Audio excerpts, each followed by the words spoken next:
There is a real push tonight, Nora, in the wake of the horrific events that we saw today, to bring this to a close because it's not going to go anywhere. It is not going to be successful. It is not going to overturn the results of the election. It's not going to particularly highlight the issues that these lawmakers want addressed. They're arguing that there are allegations of widespread fraud that need to be investigated. Those allegations have been investigated and by and large debunked. And so Republican leaders wish that they would just go ahead and throw in the towel. But they've still got the towel draped over their shoulder at this point, and it's not clear what exactly they're going to do with it. And Senator Josh Hawley currently is 34 degrees. He appears to be using the towel to wipe the sweat from his brow as if he's ready to go for another round.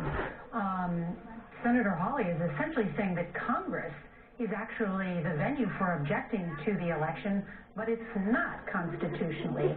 In fact, the courts are actually constitutionally the area for that to be done, and the Trump campaign and its allies have lost resoundingly in the courts. This is an argument for the constitutional lawyers, and we've got many of them who can join us to sort this through. But I do want to check in because our nation's capital has been under siege today, and incited by the President of the United States. There were bomb threats.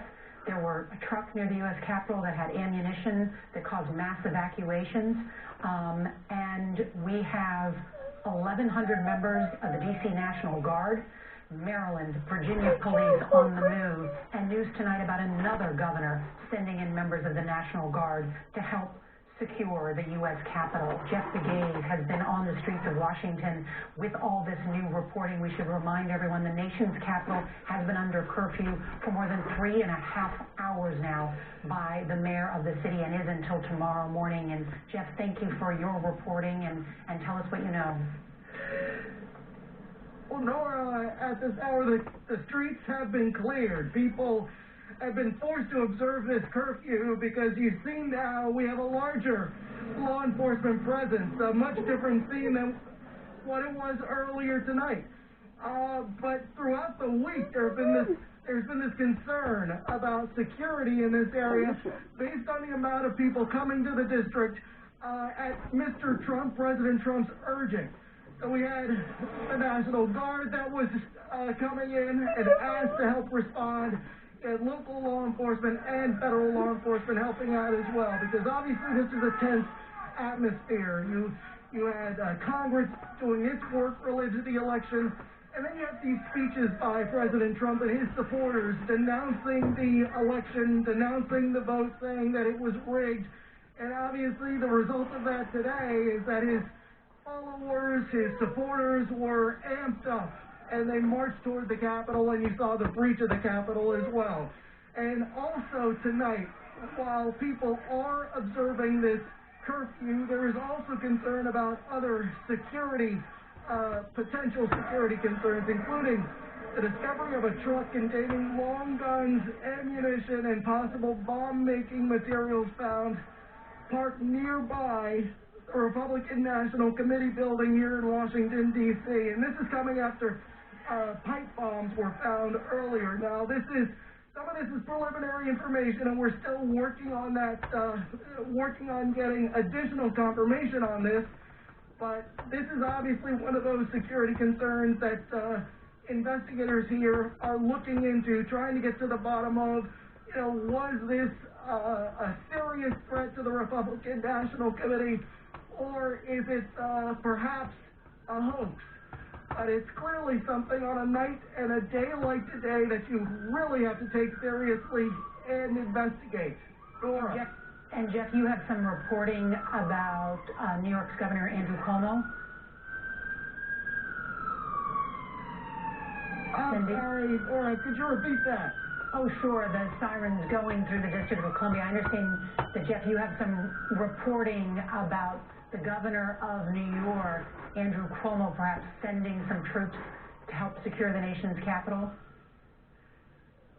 Well, yes, there's been a lot of questions about whether there was enough law enforcement here on scene, and we are getting reports that surrounding states have offered help, have offered assistance. In fact, late today, after the Capitol building had been breached, we saw police agencies responding from surrounding communities. So there has been this effort by surrounding communities to try to help calm the situation here in the nation's capital. Jeff Begay is allowed on the streets as the media and other personnel are exempt from what is a curfew that started at 6 o'clock tonight, an effort to make sure that there is no additional violence. But let's be clear, all of the top national security officials across our government are on high alert tonight. There is a great deal of concern and tension. It's why, as Margaret Brennan has reported, there is a discussion among some members of the President's cabinet about invoking the 25th Amendment. I also want to read from Maggie Haberman, who is the White House correspondent for the New York Times and is considered one of the best reporters covering the President. The President is known to call her and even express his views on things, so her reporting is spectacular. She writes that the President, a senior advisor says, has lost it. He has been almost impossible to talk throughout the day today and has been watching the coverage of the Capitol. What is leading everyone to this moment that the President has lost it today based on previous days and that this is at a crisis point? That the President cannot or will not accept the reality of two things. His role in inciting this violence, this unprecedented, historic assault and desecration of the United States Capitol, and understanding his responsibility and his ability to do something about it. There are two things there. Not recognizing the reality that he incited it and he is to blame for it, and therefore he is responsible as the President of the United States to do something about it. He is creating a vacuum in both areas, awareness and responsibility. And if you have neither awareness nor responsibility, there can be no action, which is why twice today we have commented about the Vice President of the United States engaging the highest other officials in our government to try to rectify this situation. One that the President of the United States is either indifferent to or, by his very inaction, allowing to continue. And was doing it from the Capitol with The Vice President was. with senior members of Congress by his side, as if they were almost protecting him from whatever might have been going on down the street. Just the thought of the fact that he was deploying or mobilizing elements of the federal government from the Capitol as Vice President when the President would not or could not. It speaks to not just the geographic, but political and personal alienation between the two, Right. and the very grave consequences that might have for the continued operation of our federal government. Look, the President's powers do flow through an hourglass, but they are the same powers until the day that they, and the hour that they expire, and they are vast. And they are now of concern to those who work closest to and listen to and are around the utterances of the 45th President of the United States. Yeah. Mitt Romney today was applauded by the most of the Senate floor today because he said that the best way to respect the will of the voters is to tell them the truth. He was applauded by his colleagues. He also rebuked his colleagues who support the President's bid to overturn his defeat and saying that will be their legacy.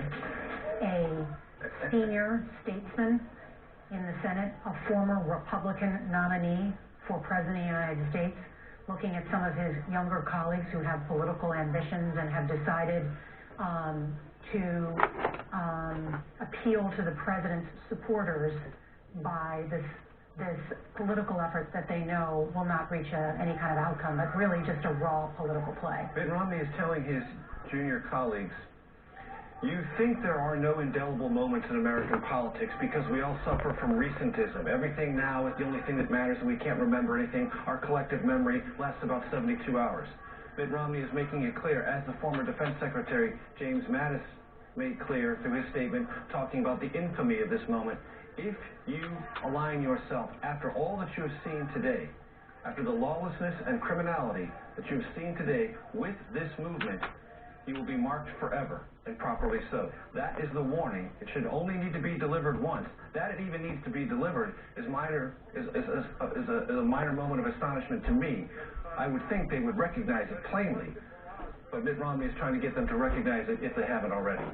we're coming up eventually here soon on some early resolution of the first challenge to the electoral count. The Senate should be getting close. The House started about an hour behind the Senate, and they're, as you can see, still debating this. This is Chip Roy, a Republican from Texas, the Austin area, a former chief of staff to Senator Ted Cruz, and among those that actually opposes challenging the results on the idea that this isn't constitutional, that states are supposed to do it, and even suggested that the seating of his colleagues from the states that are challenging this should be contested as well if they've got a problem with the results of the presidential election. They must have a problem with their election. Why not the congressional election? So the debate continues, and we were commenting, Major, earlier today. The irony is we don't see members of the House and the Senate actually in the chamber together debating anything of substance these days because they just don't legislate, especially at this point in a year and in a campaign cycle. And the irony is they're debating something that really shouldn't be debated because there's no basis on which to be making these challenges. But here they are tonight doing this under incredible duress. And quickly, because we have this schism in the Republican Party that we're seeing even in the United States Senate, let's listen now to one of the strongest parts of Mitt Romney's speech. What happened here today was an insurrection incited by the President of the United States. Those who choose to continue to support his dangerous gambit by objecting to the results of a legitimate democratic election will forever be seen as being complicit in an unprecedented attack against our democracy. Fairly or not, they'll be remembered for their role in this shameful episode in American history. That will be their legacy. Complicit. That will be their legacy. Ohio Senator Rob Portman, considered one of the statesmen in the United States and a Republican, saying today, I agree that there were instances of fraud and irregularities, but he noted that no recount or lawsuit found fraud or irregularities widespread enough to change the result of the election. It was litigated in the courts. There were dozens and dozens of Republican lawsuits, all of them soundly rejected, including by, as Mitch McConnell said today, some hand-picked Republican, conservative, federal judges rejected claims by the President of the United States and his team when it came to allegations of voting irregularities. This has not only been a sad day for many Americans, including all of the former living presidents who have denounced what happened today, calling it an insurrection and rebuking